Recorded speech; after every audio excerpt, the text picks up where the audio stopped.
Hi there, I'm Molly. I'm a reading and dyslexia specialist. Let's take a look at B and D reversals and confusion. Why does this happen? And most importantly, what can we do to correct it? So of course, reading starts in the brain.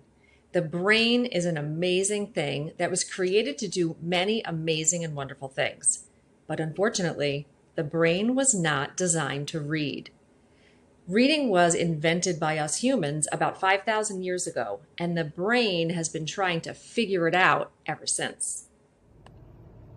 So you could say that the brain is so smart, it's actually repurposing parts of itself that were originally intended for other things to use to learn to read.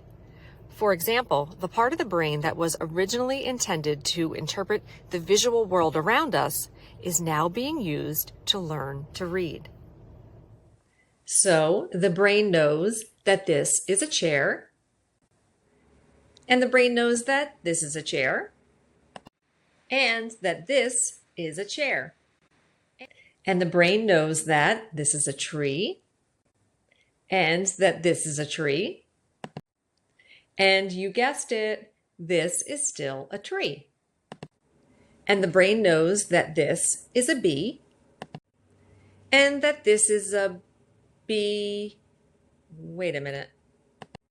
And that this is a bee. Wait a minute. Is this a bee?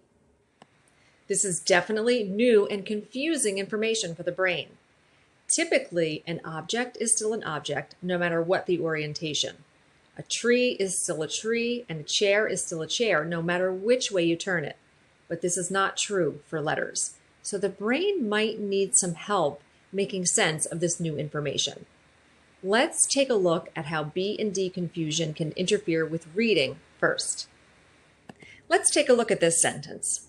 This is a typical sentence for a beginning reader. It says, I see the big dog. So a student that doesn't have B and D confusion would read that sentence correctly, and they would get a mental picture of a big dog. Here is that same sentence, but this is as seen by a student who has B and D confusion.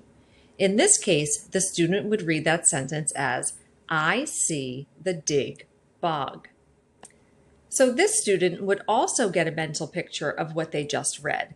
But unfortunately, what they just read was incorrect. So the mental picture would definitely interfere with their comprehension because they would form a picture of a dig and a bog. Now let's take a look at B and D confusion and how it interferes with writing. Writing B's and D's can most times be corrected through lots of explicit teaching of letter formation and lots of opportunities for students to practice the differences in the formation of the letter B and the letter D. When you form the letter B, you begin at the top with a number 1. Pull down, push up, and around to form the letter B. When you form the letter D, you don't start at the top. Instead, you first make a letter C, then push up and pull down. Lots and lots of opportunities to practice these differences can most times solve B and D confusion for kids in writing. An effective way to remind students about the differences in the letter formation of B and D is to get them to start thinking about what their mouth is doing when they form the sound of the letter B and the letter D. When you form the sound of the letter B with your mouth starts in a line, B. Just like it does when you form the letter B, you start with a line. When your mouth forms the sound for the letter D, D, the mouth begins a little bit open, just like in letter formation of the letter D. You begin with the open part. This can really help remind students of the differences.